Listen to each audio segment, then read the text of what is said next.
Water. Now, when I say water, what do you think of? Maybe you think of that glass of clear, wet liquid you're sipping on. Or maybe you think of the stuff you use to wash your car. Perhaps you think of water on a more grand scale. The vast, almost endless ocean might come to mind. Or beautiful, shimmering lakes, seemingly infinite rivers.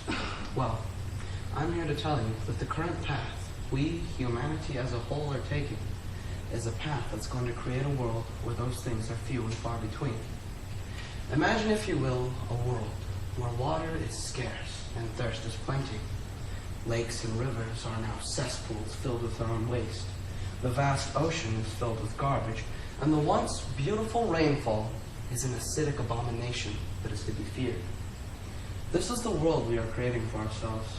An increase in population has brought with it an increase in waste. And what did we do with this waste? We released it, not only into the ocean, but we foolishly began releasing these wastes and pollutants into fresh water, the very water we and the animals we live with drink. But it's not too late. And why? Convenience. That's why. Other people have no such convenience. In the poor parts of urban India, people gather with buckets, tubs, and just about anything that'll hold water.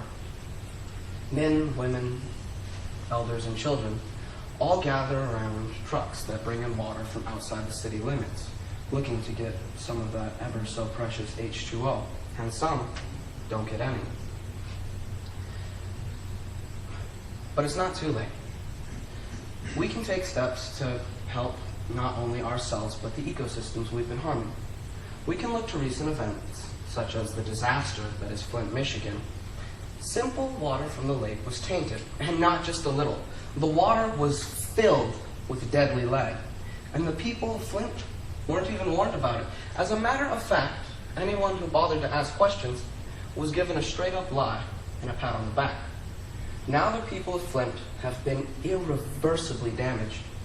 This goes to show how important clean water is. Pollution isn't just a problem far from our quiet little state. Although we might not know the struggles that others know, we do know change due to pollution. My grandparents remember when they were young, when they lived in a little house with a dirt floor. They could run around in the fields and drink from the creeks.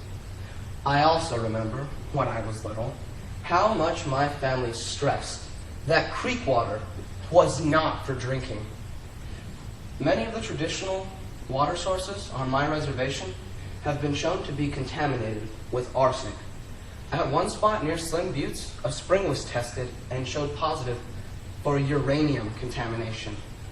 Alisa Yellow Thunder, a non-traditional college student and graduate from my school, Littlewood High School, nearly 20 years ago, knows firsthand the effects of this type of pollution. She unknowingly drank uranium-contaminated water while pregnant, and as a consequence, her daughter now suffers from severe medical issues. This is a fact that can be shown in her studies at Ogallala Lakota College. She is currently a lead plaintiff in litigations against uranium mining. The water that helped raise not just my family, but my people, has been rendered undrinkable. Is that sad? Yes, very. But it's not the end. People are smart, and people can adapt. We can join together and change our path, fix our outlook. We can find better ways to dispose of our garbage.